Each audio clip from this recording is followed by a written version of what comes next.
So let's start with this really disturbing event from July 18th, 2025.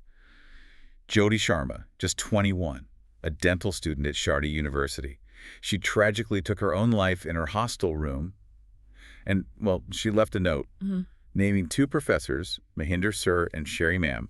She blamed them for, and this is a quote, relentless mental harassment, humiliation, and threats. Yeah, and that note led pretty quickly, actually, to their arrest and suspension. It did. Okay, so there's a lot to unpack here, obviously. There really is, because this awful event, I mean, it's specific to Jyoti, to Sharda University, but it feels like it reveals something much, much larger, doesn't it? Absolutely. What's kind of fascinating in a tragic way is how her personal story, it shines incredibly harsh light on these systemic failures that, echo far beyond just one campus. Exactly. Their classmates, her friends, they describe this atmosphere as just toxic. They alleged these professors said awful things like, go home, make chapatis. Just incredibly demeaning. Horrible and deeply sexist, too. Right. And threatening physical violence. Chapal se morungi, threatening to beat her with slippers. I mean, the humiliation. Hard to fathom. And then, when her family and friends protested, just asking for justice, grieving, police reportedly used lengthy charges, heavy batons, against protesters. Yeah, dragging them around campus, apparently. It's shocking. So what does it even mean when the place is meant to educate, to protect, seem to be enabling this kind of harm? That's really our mission in this deep dive, isn't it? To connect Jyoti's specific story to this wider global pattern of failures, judicial and systemic, and then ask, okay, what really needs to change? Well, Jyoti Sharma's death, it wasn't just some unavoidable tragedy. It feels more like a devastating ignition point.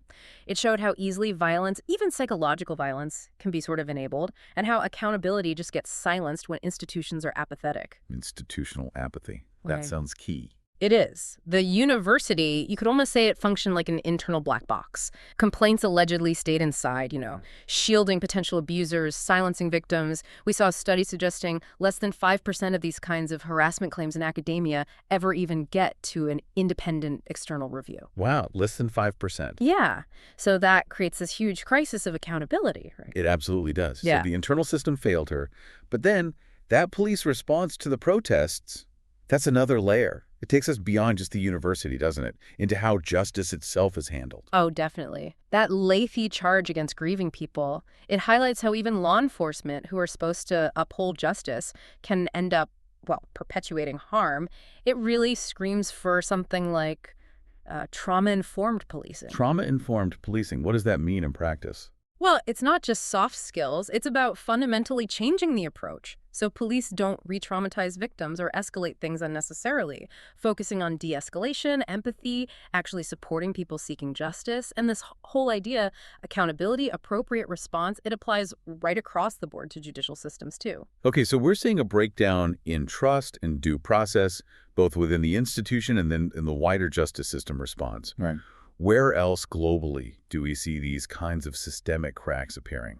How does it connect back? Well, if you zoom out, this lack of independent ethical oversight pops up everywhere. Take Haiti, for instance. We've looked at how their mobile courts are just overwhelmed. Result, about 80% of inmates held without trial. 80%. 80%. So it's a massive failure of due process. It kind of mirrors the university's failure to give Jyoti a fair, timely process, you see. It's the same sort of pattern.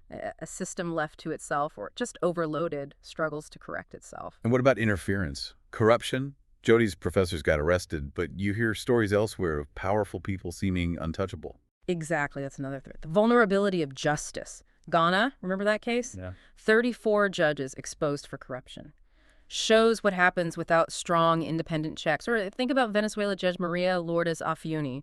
Right. Jailed basically for ruling against the government's wishes. Right, I remember that. And even in Kiribati, a constitutional crisis because the executive just suspended top judges. Judicial independence, so crucial, Right. can be just wiped away. It's not just the courtroom, it's the whole ecosystem. It's really striking how these different situations, Haiti, Ghana, Venezuela, Kiribati, they all point to this core issue. Lack of protection from intimidation, not enough independent oversight. And that's even a challenge, in places like the US and UK, with judges facing threats, disinformation. It is. J.D. Sharma's death, as we said, was this ignition point. It just lays bare how institutional apathy allows violence and silences accountability.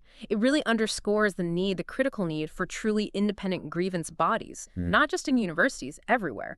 And it demands those trauma-informed approaches in policing we talked about, and legal systems that actually take mental cruelty seriously, that hold it accountable.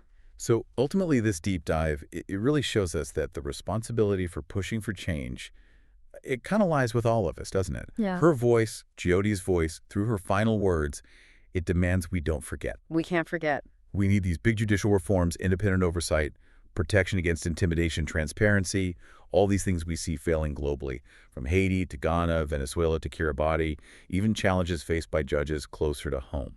So what does this all mean for you listening? How can we honor Jyoti's voice? How do we demand these changes, these legal, institutional, structural shifts in our own communities? It's not just about preventing another tragedy labeled student stress, is it? It's about, well, reimagining a world where no one is silenced by shame because the institutions fail them. Something to think about, isn't it?